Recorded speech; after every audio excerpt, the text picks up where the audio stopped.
On tonight's Pack Show, we are taking it back to basics and asking you about your cruise. Specifically, we asked you, our fellow cruisers and viewers, to come forward and be on the show and talk about your personal likes and dislikes about cruising. Our photo of the week comes from the Carnival Fantasy Group. We have Cruise News, and my co-host Shally will be talking about all the hidden menu items you can get on the ship that aren't listed. Lucas is back with another Below Deck segment, and I will have a news sign segment on how the cruise lines handle all the poop on board. Stay tuned with us, like and share this feed, because this is CruiseWeekTV Live.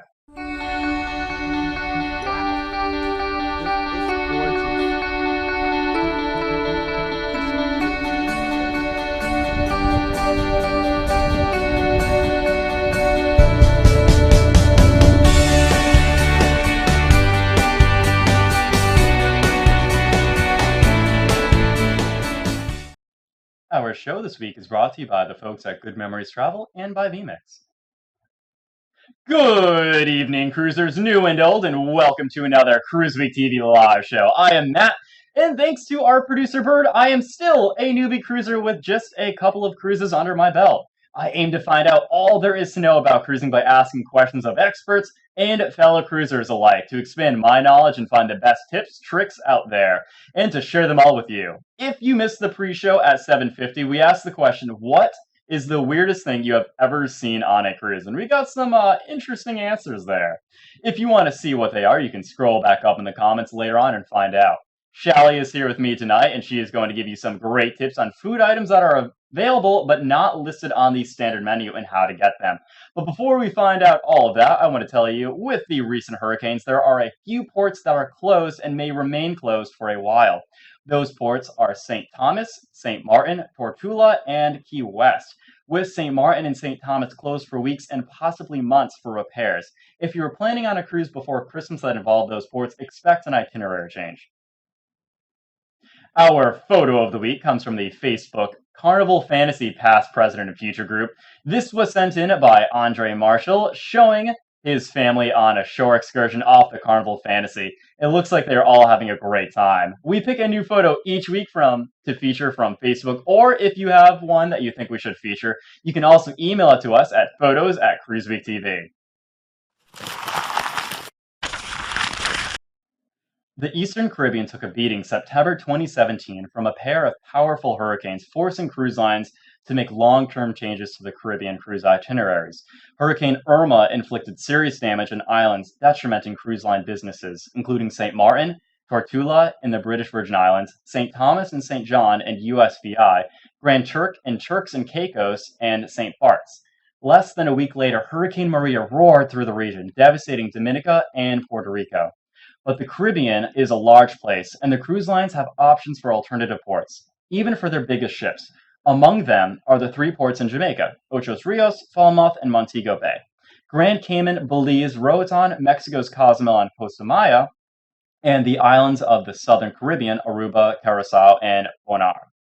Several eastern Caribbean islands, including St. Kitts, Barbados, St. Lucia, Grenada, and Antigua, also remain open. In addition, the Bahamas and the private island cruise passengers love, including Labadee, Haiti, have been unaffected by the storm and continue to be called upon by ships. Cuba's ports, too, remain open. With the most ships in the region, Carnival has been forced to do the most scrambling. The line has tried to remain as close to its original itineraries as possible, announcing changes within 48 hours of sailing. For ships stopping in Key West, which is reopening to cruise ships tomorrow, Cozumel has become a popular substitute.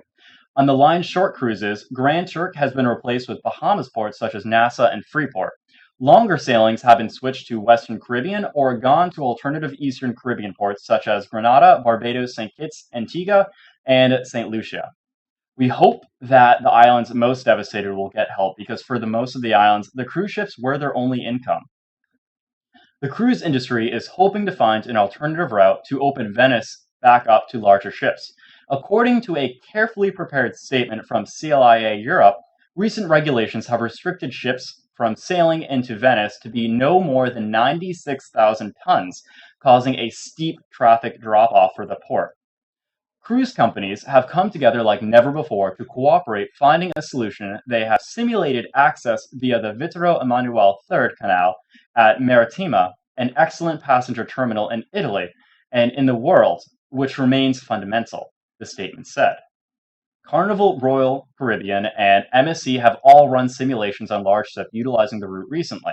The statement said, covering a variety of weather conditions, Carnival simulations were done at the for the state-of-the-art Sea Smart, while others were done at a simulator center in Denmark. I sure would love to cruise to Venice. Has anyone in our chat room ever been on a cruise to Europe before? Let me know in the comments below. Why use a travel agent over just booking direct with the cruise line? Well, personal service for one, and cash credit back is another. So whatever cruise you are planning to be on, give Good Memories Travel a call. You get the same great rates as booking yourself, plus you may get an onboard credit or customer reward. Yes, they actually give you money to go cruise with. They enjoy planning and helping with weddings and honeymoons. Good Memories Travel specializes in handling every aspect of your group cruise, family getaway, or that family reunion you've been wanting to plan. Imagine letting someone else do all the work while you get to relax. In fact, Debbie is handling our group cruise on the horizon in 2019. But they don't just handle group cruises for Carnival. They book cruises for all cruise lines like Carnival, Royal, MSC, Norwegian, and more all over the world. They're your one-stop place for everything when planning your cruise. Call Debbie for a free, no-obligation quote on your next cruise. What have you got to lose? Debbie can be reached at 321-338-2953 and of course through their website at goodmemoriestravel.com. And let them know you heard about them on CruiseWeekTV. So our show is in week 43, and we've had 42 guests on the show so far, and a lot of them have been high-up people like cruise directors and pilots.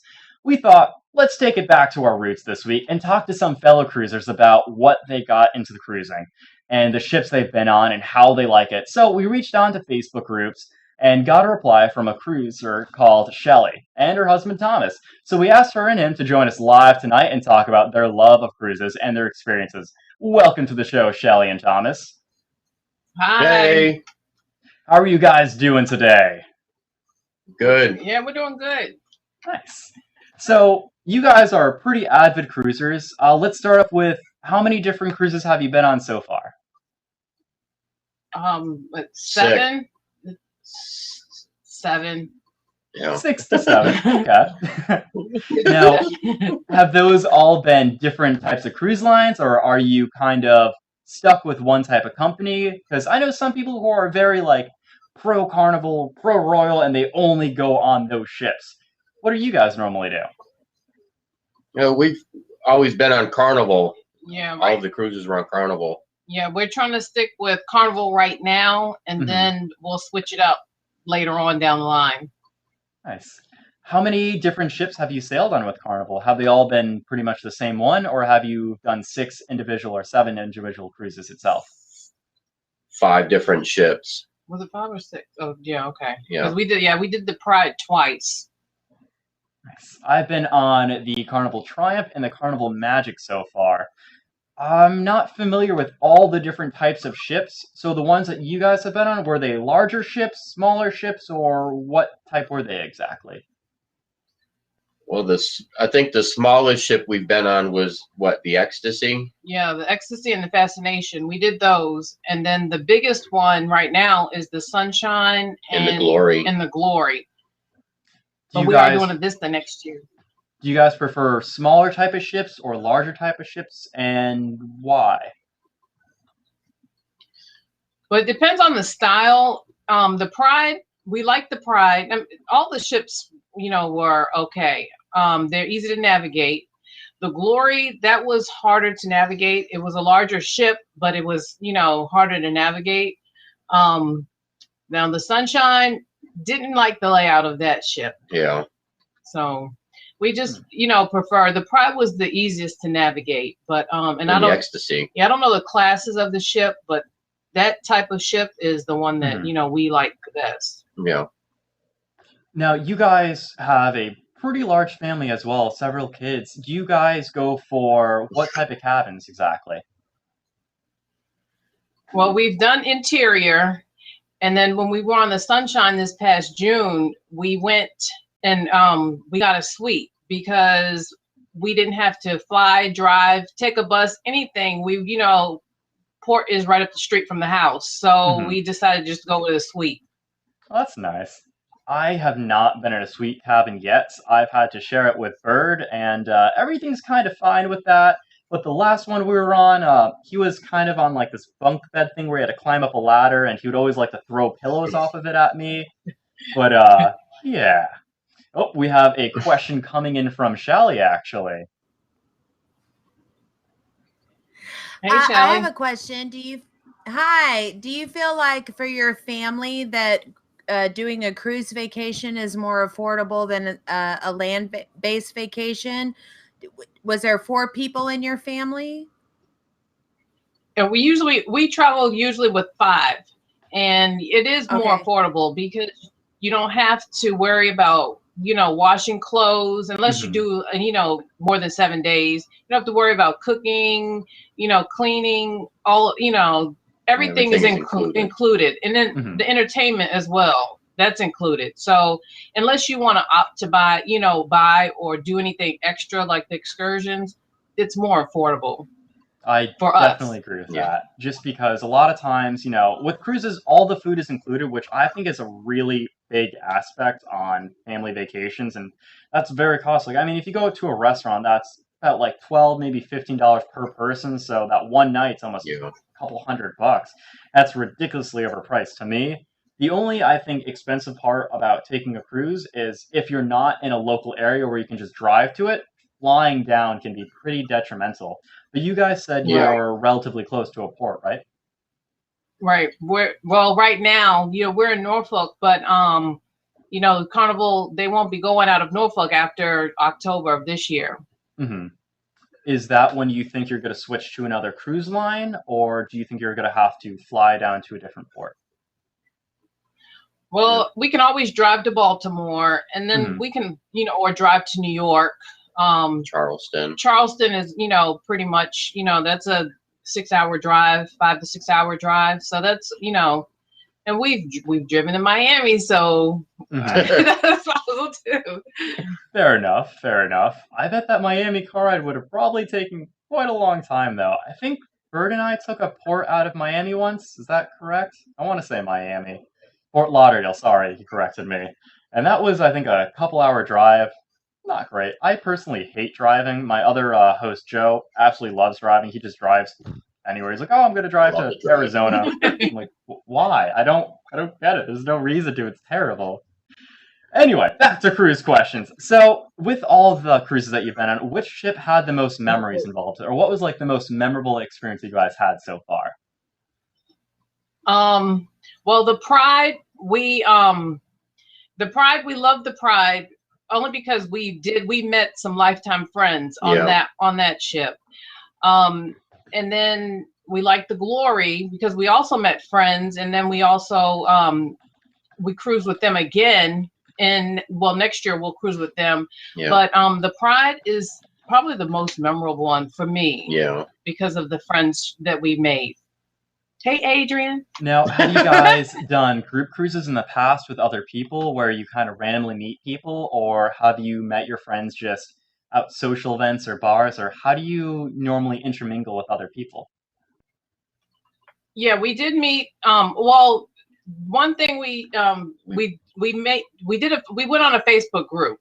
And you just start from there, and then you meet up on the ship with the meet and greets, and then you can meet people on the ship. But we've done a group cruise as well, but that was this past June on the Sunshine.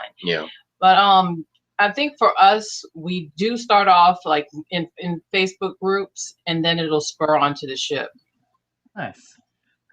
Doing my first cruise, I was really surprised. We blew up pretty much a lot of different Facebook pages telling everyone that we're going on this cruise. And it was very weird when people kind of came up to me and they're like, "Oh, you guys are with Cruiser." And you're like, yeah. And they knew my name and everything beforehand. It was quite interesting.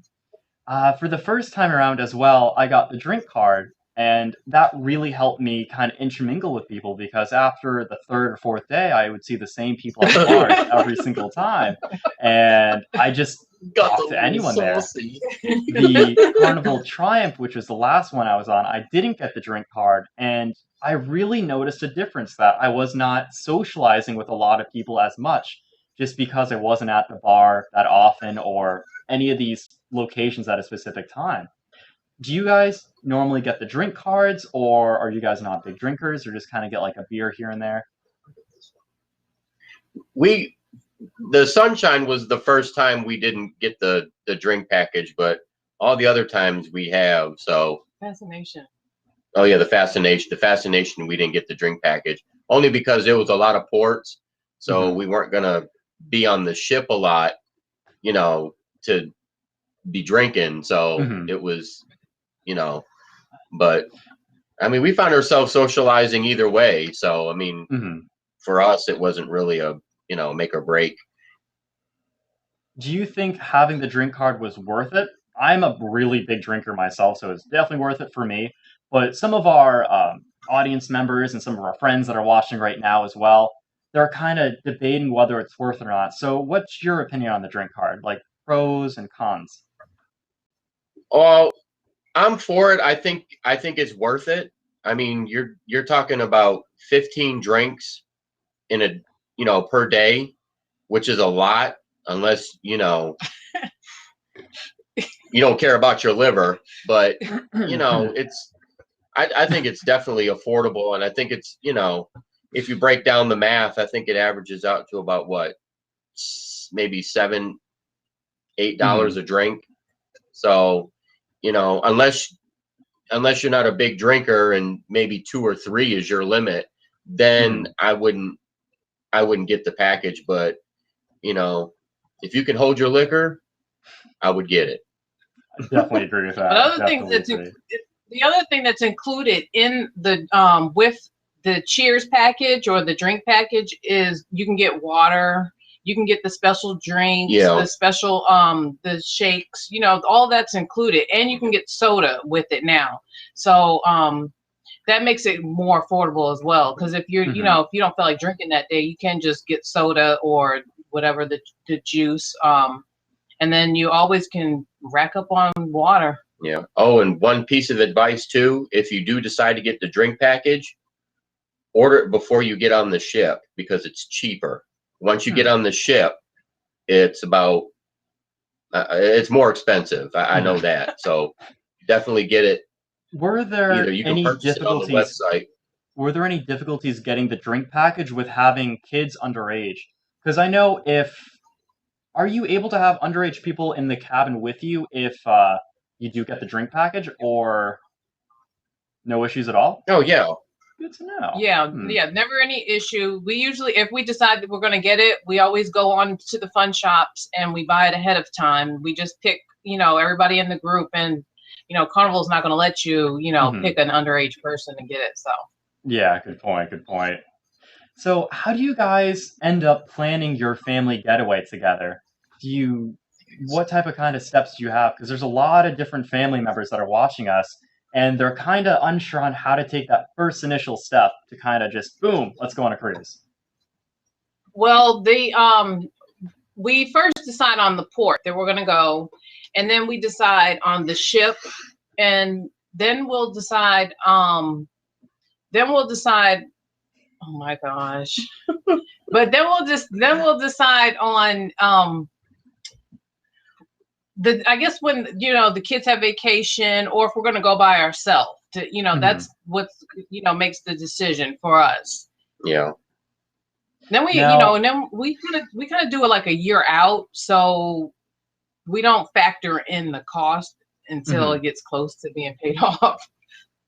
Now, I believe you said your kids age range between 10 to 20. Is it difficult going on family vacations with schooling? And 4 different holidays that they do have off, have you noticed that they're pretty packed with a lot of other kids as well on the ships? Well, we've gone in the summer. We haven't gone while they were in school, or, you know. Yeah, it gets packed. You know, with the kids. We've never had any problem with, you know, any other kids, and you know, our kids, they go to Camp Carnival and or the O2, and we've just never had any problems, you know, with them being entertained, and they're not with us 24/7. They're at the camp, or at the pool, or and they love going there. So because the entertainment crew, they have entertainment crew for the kids as well. So they're, good with that. Do you think that Camp Carnival and Club O2 are worth it for some parents who are kind of deciding about it? One, that you guys get a bit more free time, and two, do you think the kids actually enjoy it and meet more friends on it versus not being exposed to the club and kind of having them wander around on their own? It benefits ours because they have met kids, even ones that are in their day or their summer camp now that they go to. They have met kids. My daughter has met girls her age. She's 20 now, and she's met kids her age that they still are in contact. So, they take the kids from what? I don't know, 6 months, 7 months. Yeah, they So take them at really young age, and Yeah. So it's a benefit. It is. And they have night owls too. So they're, where the kids can stay later. So, with all of the cruises that you guys have been on, I'm sure you stopped at many different ports. Have you guys ventured off to try some of the excursions they've offered yet? And if so, what was your favorite one and your least favorite one? gosh. Well, for me, my most favorite one was in Belize when we did the cave and the cave line and zip tour, zip line. That was fun. That was probably my most favorite. What was your most favorite? Mine, I liked Grand Turks. Yeah. They because the horseback riding. In Cozumel, we did an excursion, a carnival excursion, and that was the Passion Island one. Yeah. And we with the speedboat, Oh, and we God, loved yeah, that one yeah. too. So Were they all Least pretty favorite? easy to do? Were they all pretty easy to do with family members? Did they have any restrictions with like age limits or height limits or anything like that that you had to replan around, or were all of them pretty family friendly? All of the ones that we picked were family friendly. If you go on and pick your excursions, they'll tell you what the age restrictions are if there are any. So it's pretty self-explanatory. So we picked all the ones that were family oriented. yeah, Nice. once you get on the ship, you can go to the shore excursions desk, and they can help you with it as well. Yeah. My favorite was absolutely the cave tubing police. It was phenomenal. I have loved that one ever since I first went there. The best thing that happened with it was our tour guide. He really, really made it for me. He spent so Yeah. much time going through all of the different plant life and everything else, and it just made that experience so much more. Plus, the city of Belize, did you guys just go to the tour issues, or did you kind of venture out into other parts as well? Well, we had to venture out because it was about a 45-minute bus ride to get to our excursion. So we got to see some really nice, landscape, and we went through some little towns and villages. So it was really nice, nice scenic tour on the way out there. Do you guys normally venture out in what I call the tourist trap areas, which is the first area that you see when you normally just get off the ship to kind of experience more of the cultural parts, or do you guys kind of stay in there? Yeah, we started to because the excursions kind of get repetitive, so we did start going out into the shops. And this past cruise in St. Lucia, we did go on our own, and we did our own thing in St. Lucia. Nice. What's your favorite type of exotic food that you guys experienced so far out there? Because I am a foodie, and our next topic too is Shelly's. We're going to be talking all about food. So, what's your kind of most interesting food that you guys have stumbled upon so far? I would say in St. Lucia, that wasn't a carnival excursion.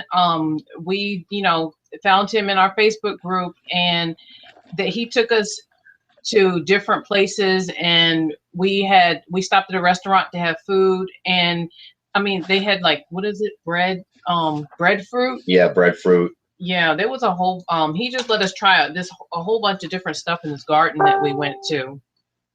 Do you guys so for dinners, do you guys normally sit at the buffet area? Do you do the sit down formalish type of dinner? Which one do you guys normally do as a family? we do both. We'll do the formal night, and and then we'll also do Lido deck, or and then a couple of times or at least a couple of times we did the steakhouse. So we'll do it all. It. Do you guys ever try the exotic menu item on the carnival kind of sit down meal? That's my favorite. The exotic taste, Yeah. I believe it's called. Oh yeah. Yeah, I do. I always try it, and I always try to get the kids to try different stuff. Even though some of the stuff is not different, like alligator meat is not really different. But yeah, I try to get them to try the different stuff on the menu. Have you guys not tried anything yet on there? They're just like, that's a little bit too much for me. No, I think between me and her, we've tried just about everything. Glad She's to probably hear tried that. more than me, so. My favorite exotic food item, I think, was probably bison tongue, or escargot was Yeah, up there. Oh yeah, the Escargot is probably escargot. up there. Yeah. What's your favorite one that you've had so far that's kind of like, I've never tried that before, but I would definitely have that again? Definitely the escargot for me. I like the escargot. Yeah. I've eaten it already. I don't think there's nothing that they've served that I didn't like. Mm-hmm. Yeah. Nice. Okay, guys, so we are going to be wrapping up this interview very shortly. Final question is going to be, do you guys have any tips or tricks from some new cruisers? Relax, have fun, join a Facebook group if you do that type of thing, and a meet and greet. Yeah, definitely. Yep. Facebook groups, we have a ton of them as well, guys. Shelly is a great resource for that, where she does a Carnival Cruisers past, present, and future, CCPPF, and slowly getting that kind of memory retained in there. Also, you do a YouTube channel as well, so where can we find out a little bit more about that? Look up Kralick's Journey, and I think it should pop up. It pops up. Yeah, we have a playlist of videos. So yeah, it's called Kralick's Journey. Nice. Okay, guys, and make sure you check them out on their YouTube. Thanks for joining us, Shelly and Thomas. And check out their YouTube channel in the description below. And if anyone wants to find out more, you can watch some of our other cruise videos. Thank you so much for joining us. So, as you all know, I am a foodie and love all kinds of food. So I was really excited when my lovely co-host, Shelly, wanted to talk about the hidden secret menu items on a cruise ship. There are actually some ways to even get more food than all the stuff you can normally try. So, Shelly, one, how have you been? And just what can I get on the secret menu? Well, it's not really a secret menu, Matt. It's just that there's things that you can do to expand your cruising dining experience. It's taken me about 14 cruises, but I found some great tips, things you can do to just make it a better experience for yourself, especially if you love food. Don't we all love food? So, I have an undercooked vodka sauce. I posted. Yeah, really, definitely some vodka sauce. I posted a thread in CCPF a long time ago that was like some foodie tips and the things that I had done, and many of the members all commented and things that I hadn't thought of to do. So let's talk about food. Y'all ready? I am so ready. So one of the things that one of our members posted was that for breakfast, you can put the little note out on your door, and you can order like a continental. You can order a continental breakfast. Looks like someone's getting a bit of ahead of the game there. I'm sorry. I have to tell you that we had this show. It happened to be the same weekend as one of my annual get-togethers with some of my favorite cruising friends. And so this show was, I got it together in a hurry and we're here, but I can't, there's shenanigans going on. So anyway, back to the subject at hand. So you can put the little note on your door. You can get breakfast delivered. They only have like a continental breakfast, but what you can do is call room service. You can get a bacon, lettuce, and tomato sandwich and, and coffee. Are you gonna be okay over there? Should we break to commercial or? I see the shadow. Anyway, so I'm this sorry. continental breakfast, you can post a sticky note on your door and request a couple different things. Yes, and you can get a bacon, lettuce, and tomato with your coffee. So, moving on. Andy, go home. Okay, so moving on. The next would be okay. So if you're a coffee drinker, you can always put some vanilla ice cream in your coffee. They don't really have the flavored coffee creamers in the area where the coffee is, unless you go to the specialty coffee. But hey, you're walking by the ice cream machine, put a little dollop of your ice cream soft serve in there. It's good to go.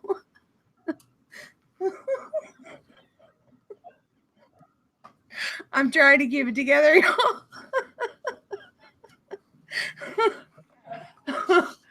Woo.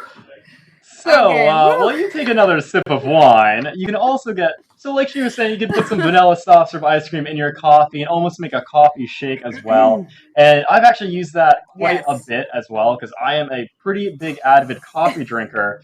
And usually if I don't get ice cream in my coffee, it's probably some Irish whiskey, because Bert always kind of talks in the morning, Bailey's, hey, go wake some up, we have to go do a Kahlua, bunch of any filming. of those things. Definitely. So, so moving on from the coffee, the next thing is, say you're in the dining room and you notice that particular night they're not serving your favorite dessert, maybe your creme brulee, your bitter and blanc. If you call the maitre d' the night before your cruise, you can request that these items be made for you. That's actually really good, because Go my away. favorite dessert is the creme brulee, and I've seen them not serve it several different nights. Right. It's not available every night in the dining room. So if you call down the night before, you talk to the maitre d', they will prepare it for you, especially for the dinner, but you do need to give them a 24-hour notice. Everybody talks about the bitter and blanc.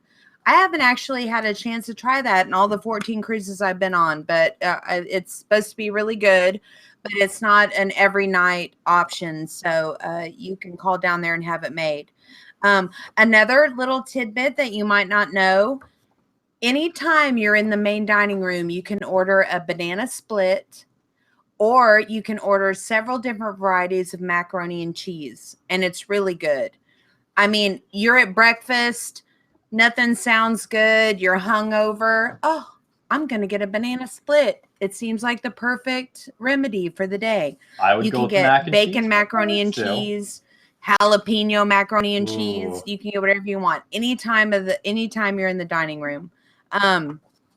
Another tip that one of our members left in the thread was that the chocolate melting cake that everybody loves, you can request a side of peanut butter to go with it, and it's kind of like a nice, warm, juicy Reese's peanut butter chocolate melting cake. So that's another little thing you can do. A lot of people don't realize, but when you're in the main dining room, you can order as much of anything that you want. If you want 3 appetizers, if you want 2 entrees, if you want 2 salads, you can order whatever you want. Now, when you're in the steakhouse, it's a different story. We'll get to that later. But when you're in the main dining room, try whatever you want. You paid for it. It's all a part of the cost of your cruise. And try it. I would recommend that you try it. Room service, I want to just touch on that a minute. A long time ago, Carnival room service was mostly sandwiches, desserts, salads, things like that. And it was all part of the cost of your cruise. Now they actually offer some items that you can pay for that are extra. And they're hot items. There's chicken wings, pizza, French fries, several different hot sandwiches. But anyway, you can get that. It costs a little bit more. Don't forget to tip your room service waiter. So the next thing, oh, this is a great tip. One of my most favorite things for breakfast. I pretty much quit going to the buffet for breakfast. It's not that it doesn't taste good. It's just that at the dining room, it's a fresh breakfast that they made for you to order. But even on that scale, there's so many people on the cruise ship that they do pre-make plates. They have to in order to make it run smoothly. But let's say you're getting the Eggs Benedict and you want to make sure it's nice and fresh and the yolks are still soft on top. You need to order it with a hollandaise sauce on the side. And if you do that, then you will get a fresh, hot Eggs Benedict with the sauce on the side and the yolks are nice and creamy. So Shannon, another we have a thing about question eggs. coming in. This comes Okay, from go ahead. Cindy Johnson. She says the baked Alaska is great but hard to get. Do you think if you call the maitre d' beforehand, you might be able to get something like that at main dining? Or have you ever had the baked Alaska before on the ship? I haven't actually had the pleasure of having that. I'm sure that if you made arrangements for a situation like that with your maitre d' or with your dining arrangement, you went on the chef's table, is that right? Didn't you guys get to do a behind the scenes with the Royal Caribbean? I would think on something like that you might be able to request something like that. I've never actually had baked Alaska. I'd love to have it, but I haven't ever seen it offered. And I haven't thought to ask for it specifically because it is a pretty complicated dish. They set it on fire, from what I understand, right? Is that Correct, baked Alaska where they? Yep. They or is use that Cherry's high-proof Jubilee? alcohol. Both of them, I believe, they set them on fire. And high-proof alcohol. So I haven't actually had that yet, but I would like to try it. All you can do is ask. Just ask for whatever you want. All they can do is say no, right? So the next thing I was before the question came in was about the eggs. So let's say you don't really care for I guess they're powdered eggs, the scrambled eggs that they have on the buffet. If you go to the omelet station, you can have the omelet guy do a couple of fried eggs over easy, and then you don't have to have scrambled. I always put them on a piece of toast with some bacon, have a little fried egg sandwich. We need to talk serious for a minute. Okay, this is a serious issue. You cannot take fruit off the ship. They have a banana sniffing dog at the port. I've seen him. If you try to take a banana or looks like Dwayne's back. If you try to take a banana or anything off of the ship, they will take your bananas and your fruit. So don't do it. It's against the rules. I would very much be very afraid if they took my banana off the ship. I don't know what I would do. That would ruin my whole entire excursion. You're not allowed to take your fruit off the ship. So moving along. This is one of the best tips ever.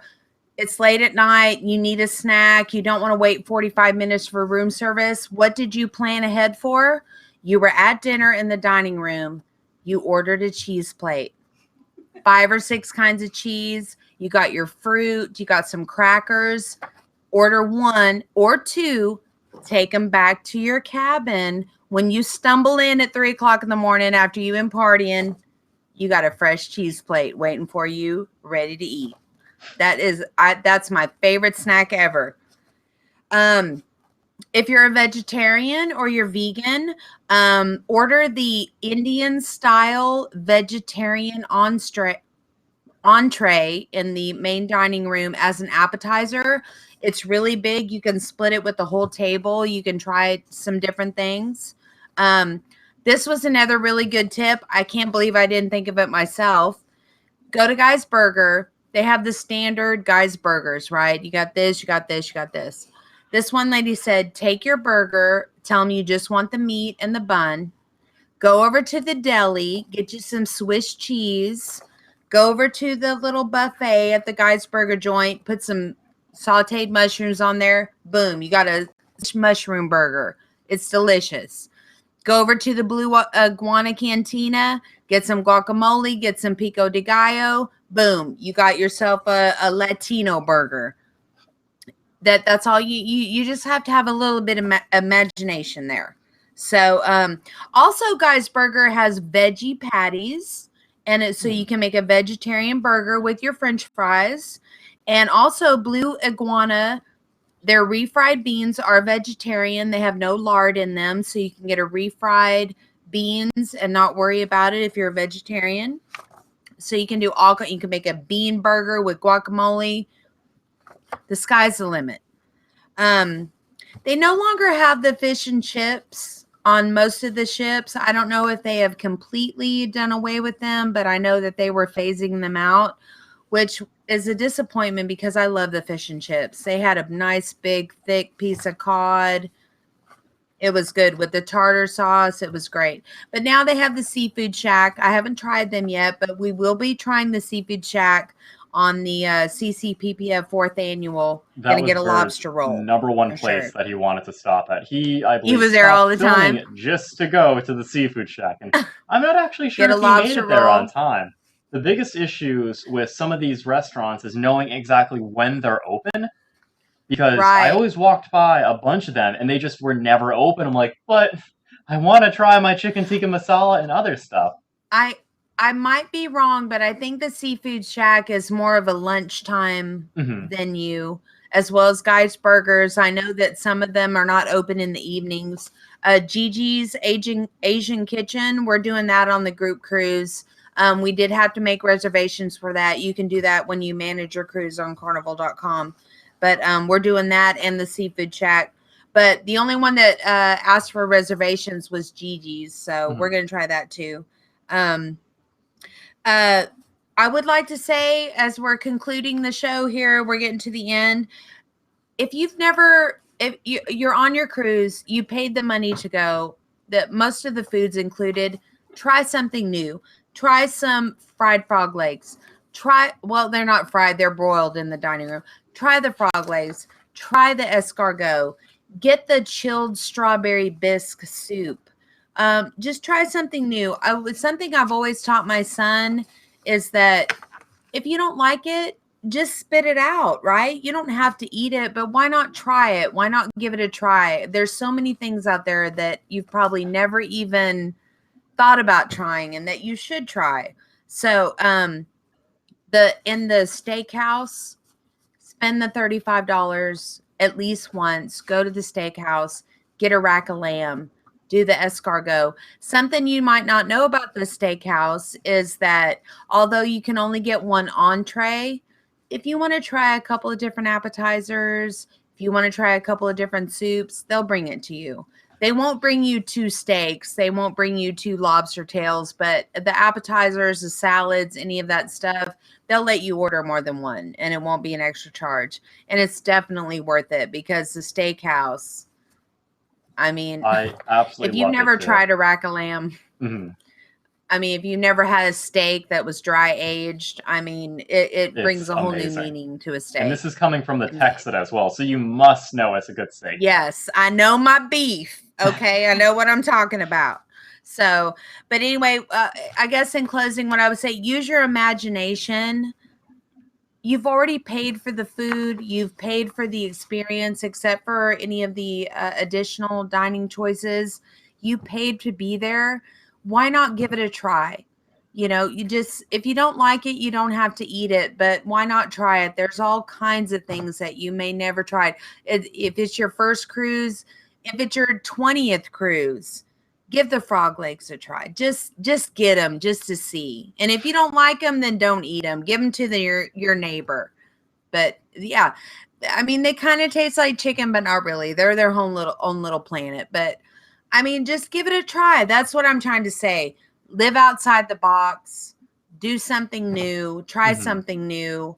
And definitely take a cheese plate back to your cabin. You'll thank me. And the chef's table as after well. a night of partying. Definitely really consider thinking about trying the chef's table.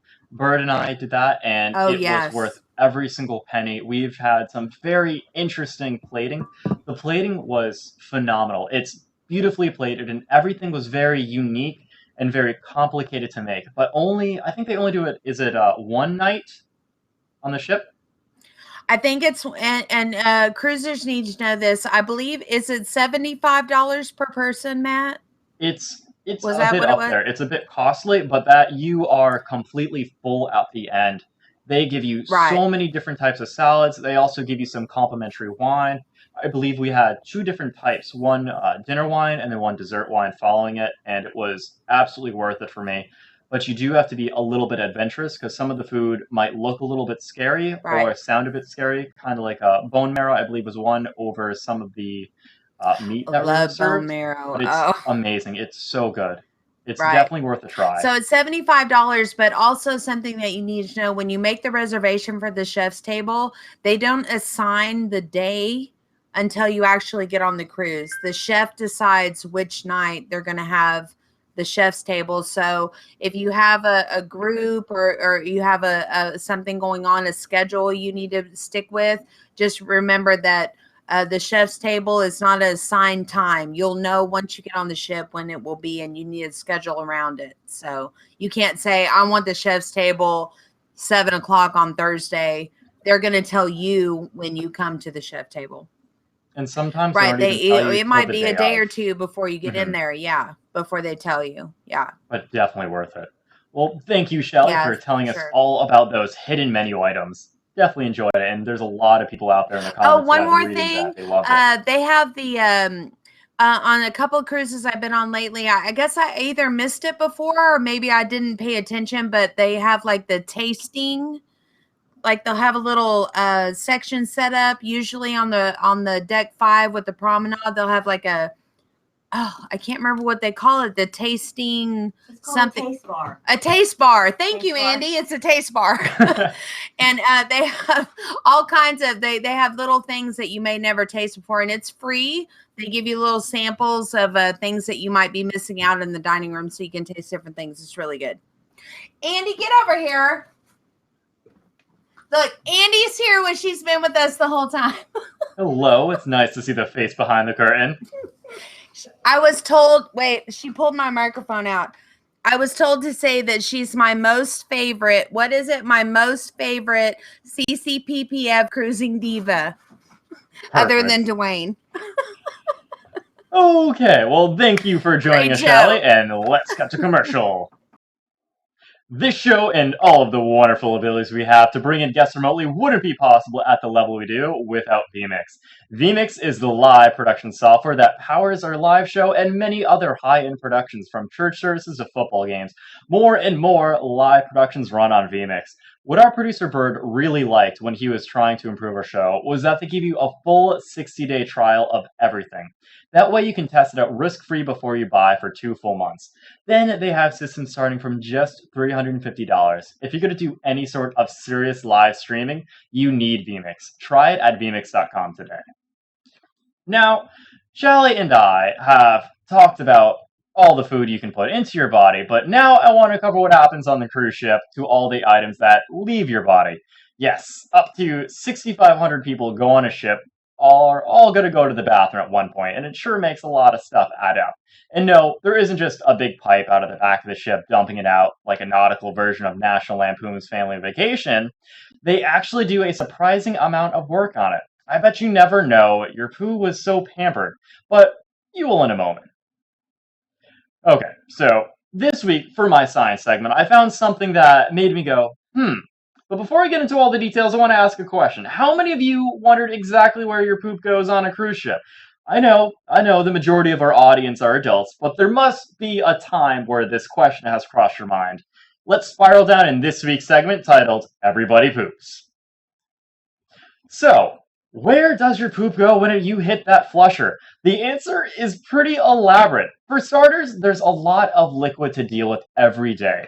Even with the aeration system designed to reduce the amount of water coming out of the bathroom taps and shower heads, the typical ship will use an average of 40 to 50 gallons per passenger per day. The gray water from the galleys, laundries, and bathrooms is first mixed carefully in and measured proportions with the black water, which is laboratory waste. Before bioreactors deep in the bowels of the cruise ship set to work, There, all of the nasty stuff is filtered out and digested by bacteria. The remaining liquid is disinfected by UV radiation rather than chlorine or chemicals that then themselves would be harmful to marine life. The UV radiation is able to sterilize the water and harmful organisms that can be contained within it.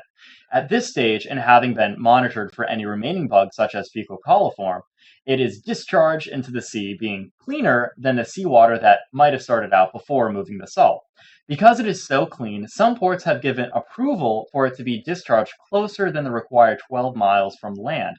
About 3 tons of solid material is left from the original 1,200 tons of waste per day, and that's usually incinerated or contained until it can be offloaded.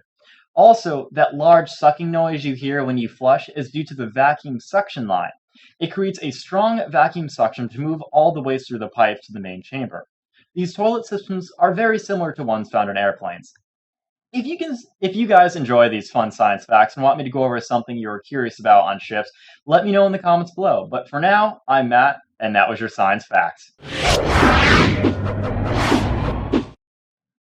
So we are going on our group cruise in 2019 on the Carnival Horizon. This is being put on by our good friends at Good Memories Travel, and we would love to get our community on there with us. It is February 23rd of 2019, and we hope to have the entire team on board having a blast with you all, as well as enjoying one of the Carnival's biggest and newest ships.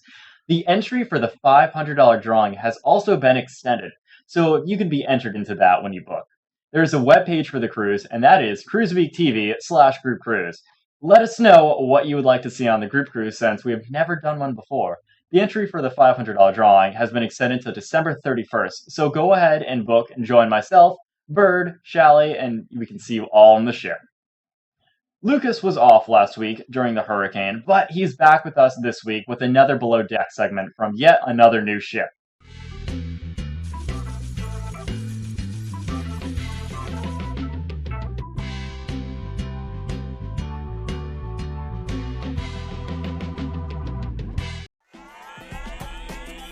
Hey ladies and gentlemen, this is comedian Lucas Bone, and on this episode of Life Below Deck, I am interviewing ship comedian Steve Mazon.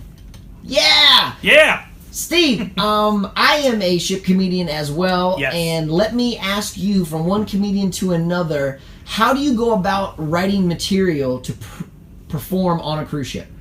Yeah, well, you know, one thing that helps is being on a cruise ship. Having taken a cruise before, it's like anything. The way you become a comedian in the first place is by observing things and then writing jokes about them, the things that are funny. So being on a cruise, you end up writing a lot of cruise material, but you don't need, hours of cruise material. You need, they love that if you make fun of the cruise a little bit, but you can bring material that works in a comedy club to the cruise. But being on a cruise ship itself helps you become funnier and find the right tone. The same way each town that you go to, each comedy club has its different tone or thing that audience likes. There's kind of a vibe that cruise audiences like. So I think that's the thing. Being generally clean, I think, helps a lot because there's a lot of families and old people and young people and very wide ranges and very diverse. So something that appeals to everyone, I think, is a big draw. And again, being able to write and observe once you get on the ship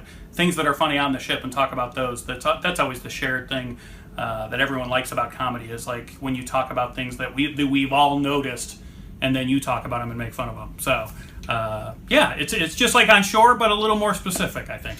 I like to call the hardcore rap Def Jam radio stations.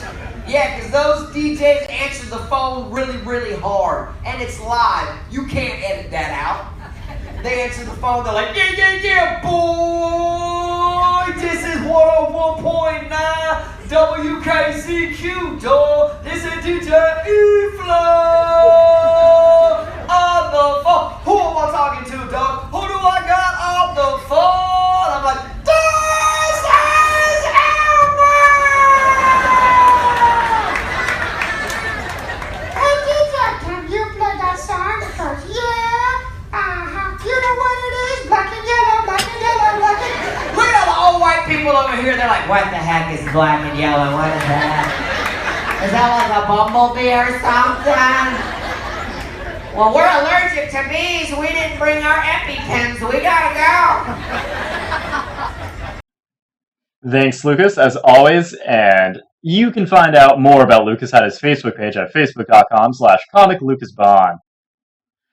I want to thank Cruising Cat from RC's Periscope group for helping us out over there in our Periscope chat room. If you want to see a lot of live streams from people on ships, head on over to RC's Periscopers group on Facebook for a list.